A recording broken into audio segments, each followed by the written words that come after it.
Oh, so pre-brumation sort of chores that I got to do around here, and I'll just show some other little cute things that happen pre-brumation, and that's the rabbit-like poos.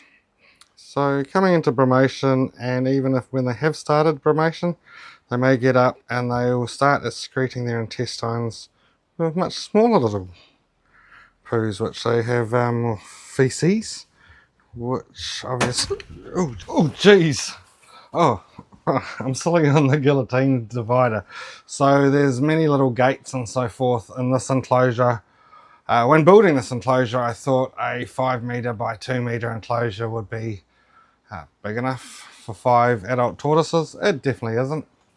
Anyway, getting back to it, what I've done is I had a spare tile. We got a tile last year. So there has been a little bit, a couple of seasons ago, I had mice dig up come through the fence. That's a fence. So I'll just cut a tile and put it in, mortared all the bottom of it. So, and just replacing all their barley straw for brumation is how we do things here. It doesn't drop down below zero essentially, and it'll be much warmer in the barley straw.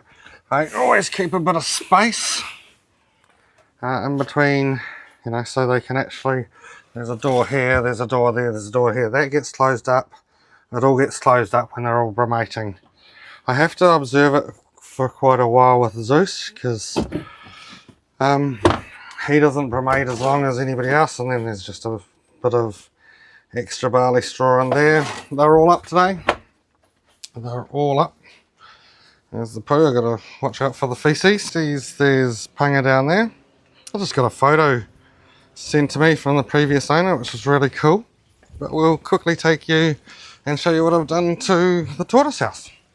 So this enclosure is for the juveniles.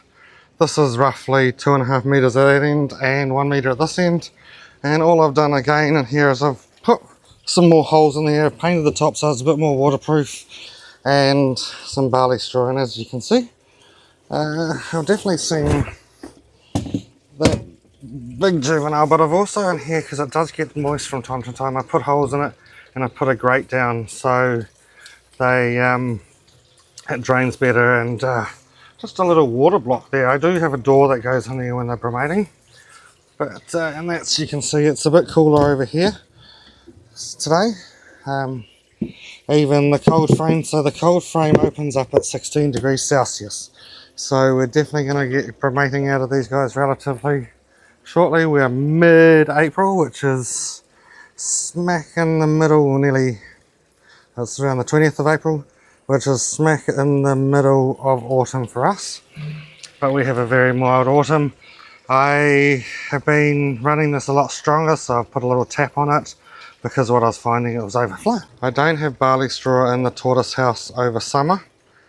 That's one thing I don't have in this one. I do leave a bit of barley straw. Hello. So there's actually 8 tortoises in this enclosure, but eventually, because we won't be keeping any babies or juveniles, there will be a hole over there where that piece of wood is, to so all the tortoises can use this area, and we'll only be keeping that area for the couple-month-old hatchlings and stuff.